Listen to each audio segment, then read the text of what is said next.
All right, so hopefully a lot of you also watch Joe Piesinski, and he explained all about this lathe tool center height gauge, which is nothing more than an object that happens to be cut to the length that is from the top of your bed to the center line axis of the spindle, which hopefully is roughly coincident with the center line axis of your tailstock, and more importantly for our purposes is the height at which one sets their tools to. He explains one or more methods of how to construct such an object. What we're interested here, we're just gonna, because we've already constructed one, we're gonna measure its length. And those aren't my initials, by the way. Those are for the initials of the machine. So the tape covers the rest of the interesting info. Now, what we want is we're going to make an object that is going to be the same length as this minus half the width of one of these chuck jaws. So we could also just place a level on here and use a precision instrument to measure from the bottom of the chuck jaw down to the top of the lathe.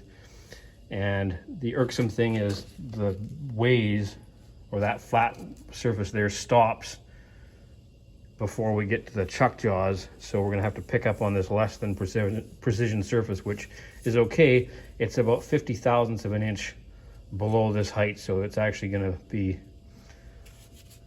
this dimension minus half the chuck jaw plus 50 thousandths for this side. And I'm actually gonna make a second one for the other side. All right, there we have our handy little die grinder mounted in a holder that we can put in the tool block and then hold on the tool post of the lathe. And in this case, we have a 1/4 inch drill bit in it. Fortunately, this is a variable speed unit, so we can actually run that drill bit. And we've set this tool to center line height with that gauge. And then we are gonna drill in this way and put in a hole there, and then clock the chuck 60 degrees, pardon me, put in a second hole, and then clock another 60 degrees and put in a third hole. And that'll be the way that we index this in the mill. So we could accomplish this by just using a level off a chuck jaw, and that works just fine. But if you do quite a bit of this, and there's some other secondary uses, you can make yourself some gauge rods, which accomplish the same thing. So this fits in.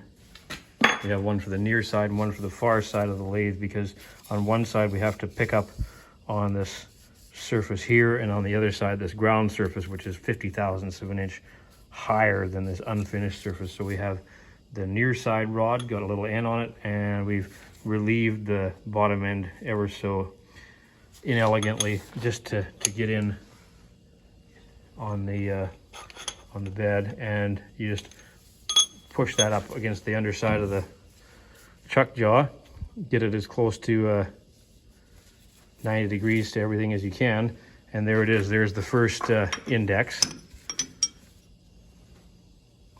So we don't need the level anymore.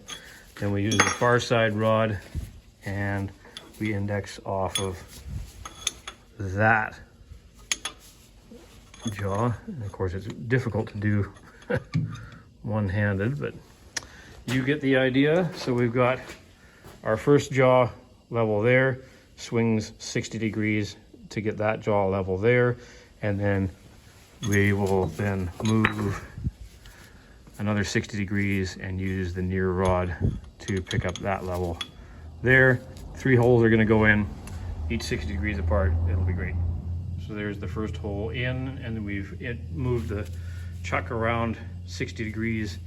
So there's the other rod there. It does fit with the, just fits in there with the position of everything. All right, so then we've got a V-block bolted down just with this angle iron strap across the top. It's just roughly 90 degrees to the mill table. It really doesn't matter. And then we are going to secure this with one stud, T-nut, and then just a little chunk of strap clamp across like that with a nut, and that's all we're going to need. So that's how we're going to index it. We're just going to push this up against the V-block, and we've got a long 1/4-inch drill bit here. You could use any sort of 1/4-inch pin that goes in that hole. You can use any size hole and pin as long as they reasonably line up. Quite likely even if they didn't, as long as you use the same pin. And there it is, indexed. We're against the corner there, against there, and against there. Now we just snub that down. We'll load up our end mill and we'll find center. All right, so what we're gonna do here is we're just gonna move in, get close, so the end mill is close over here, and then we're gonna pull the table towards us, touch at the back, zero our dial indicator that's gonna be measuring our table travel, then run it to the other side until the end mill touches, take that reading, half it, and then bring ourselves to that half dimension and re-zero, and that'll be our zero axis in this dimension. That's the only axis that we need to know, is how far we're going this way. We're going to be doing all our milling in this axis because the handle is nice and handy. And then we have already bored this to 20 thousandths under size, so we're going to touch off and take a 10th thou cut, and that's going to be our dimension to move over this way. And all we need to know is when we move from center line over here and then center line over there.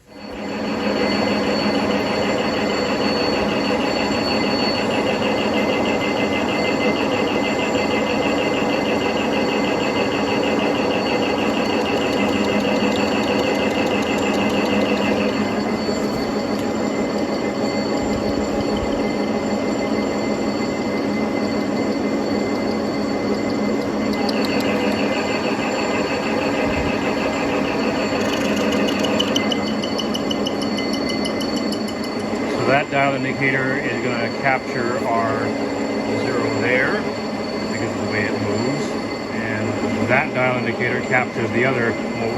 All right, so we're over in one corner, and we're going to just start powering the table up, boring straight down as we go. We'll do that on this side, and then we'll connect the two.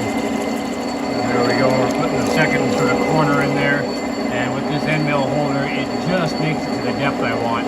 I could have cheated and used a 40 collet here, or 40 collet, and got it a little deeper, but this will work for what I'm doing. All right, so we're a third of the way there. Clean out some of the chips, loosen that clamp nut. We'll move our indexing rod over to here, swing the whole part 60 degrees, do exactly the same thing. So if we set up so we're indexing clockwise, so to speak, we can go ahead and mill straight down in this far corner and not bother here because it's already relieved. We're going to do exactly the same thing over here when we move to that side, so we have half as many mill down operations to do now. All right, we're 2/3 of the way there.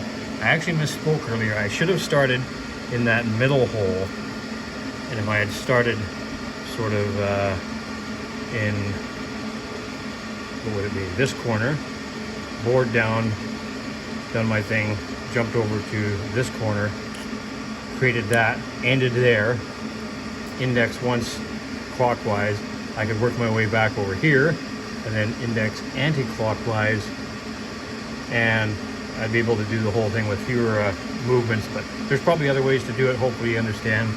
It's not integral. If you don't, you'll figure it out. So same thing again, clean out the chips, loosen the stud, move it over another 60 degrees, and the last cut. So there it is, done. It's not the finest thing that ever was, as the tool paths overlap slightly to create the clearance needed in those corners. One day I'll sit down and I'll figure out a way to do these cuts, this cut, and then move over and do a cut down in here and sort of tighten up this a little bit. But this method does work, and compared to some of the ridiculous antics that get used to produce a tool that will engage with a nut, I think this is quite elegant. And of course the range, there's a huge range that they give you in that machinery's handbook. It's range in that machinery's handbook that these flats can be anywhere from on dimension to 150 thou under, so I'm sure it doesn't matter too much. So these are about 100 thou under, and the width across the flats of the socket is pretty much bang on. So there it is. If you study commercially made sockets, you'll see that they're not entirely precision instruments either, the way they engage. So this will be plenty fine enough. This only gets you operated about every 4 years, so it'll be great. All we're going to do is then weld two items. That we're going to do is we're going to take a nut that's about 2.5 inch or 2.25, pardon me, across the flats, and then we can use a smash wrench to operate the whole assembly. And we're going to take a nasty old 3/4 socket and drop that down in there and give it a weld, and then you'll be able to put a 3/4 inch ratchet in there. So once you've broken it loose, you can engage with the ratchet and then spin the nut on and off. So that should be pretty good.